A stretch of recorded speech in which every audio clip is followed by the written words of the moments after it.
करण कारक साधकतम करणम, अर्थात क्रिया के संपन्न होने में जो साधन सहायक होता है। क्रिया के संपन्न होने में जो भी कार्य, जब भी आप कोई वाक्य बना रहे हैं और उसमें कोई कार्य को प्रदर्शित कर रहे हैं, दिखा रहे हैं, तो उस कार्य में जो चीज सबसे ज्यादा सहायक होती है, या बच्चों आप यह भी कह सकते हैं कि क्रिया किस माध्यम से हो रही है, उसे हम कहते हैं करण कारक। जैसे रामा हस्तेन खादति, रामा हस्तेन खादति, राम हाथ से खाता है।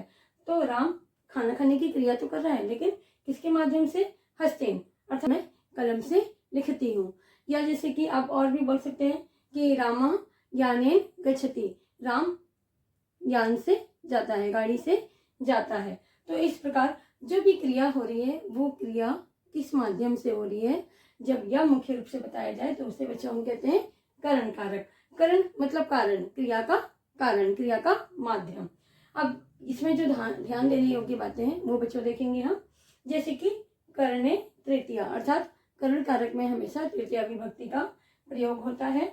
येना अंग विकारः, येना अंग विकारः, एन अंग विकार, अर्थात अगर किसी में किसी प्रकार का विकार है, किसी अंग का दोष रहित है और वो उसकी पहचान हो गया है, वही उसका विकार जो है वो उसकी पहचान के रूप में बन गया है, तो वहां पर भी आप करण कारक का ही प्रयोग करेंगे। जैसा रामः पादेन खज्जः अस्ति, अर्थात राम पैरों से लंगड़ा है।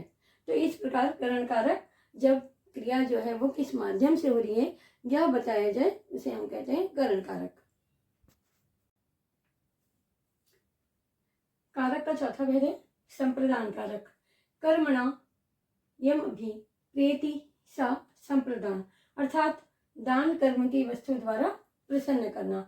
बच्चों आप नाम से ध्यान में रखिए, संप्रदान दान, दान करना, प्रदान करना, दान करना मतलब किसी को कुछ देकर खुश करना, या प्रदान करना मतलब किसी को कुछ देना। तो संप्रदान कारक में जब कुछ देने की बात की जाए, तो जब कुछ देने की बात की जाए उसे हम चतुर्थी विभक्ति संप्रदान कारक कहते हैं। जैसे रामः भिक्षुकाय वस्त्रम ददाति, रामः भिक्षुकाय वस्त्रम ददाति, राम भिक्षुक को वस्त्र देते हैं। तो यहाँ पर राम जो है वो भिक्षुक को कुछ दे रहे हैं, वस्त्र देने की बात की जा रहे हैं। तो इस प्रकार से जब भी कुछ देने की बात की जाए तो हम उसे चतुर्थी विभक्ति के अंतर्गत रखते हैं।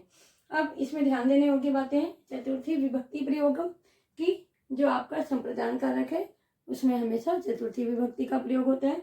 दूसरा, क्रोध द्वेष सुयार्थानाम, अर्थात क्रोध द्वेष ईर्ष्या आदि भी जब किया जाता है तो उस समय भी आप चतुर्थी विभक्ति का ही प्रयोग करेंगे। जैसे पिता पुत्राय क्रोधयति, तो पिता पुत्राय क्रोधयति, पिता पुत्र पर क्रोध करते हैं। तो यहाँ पर क्रोध करने की बात की जा रही है जब कुछ देने की बात की जा रही है।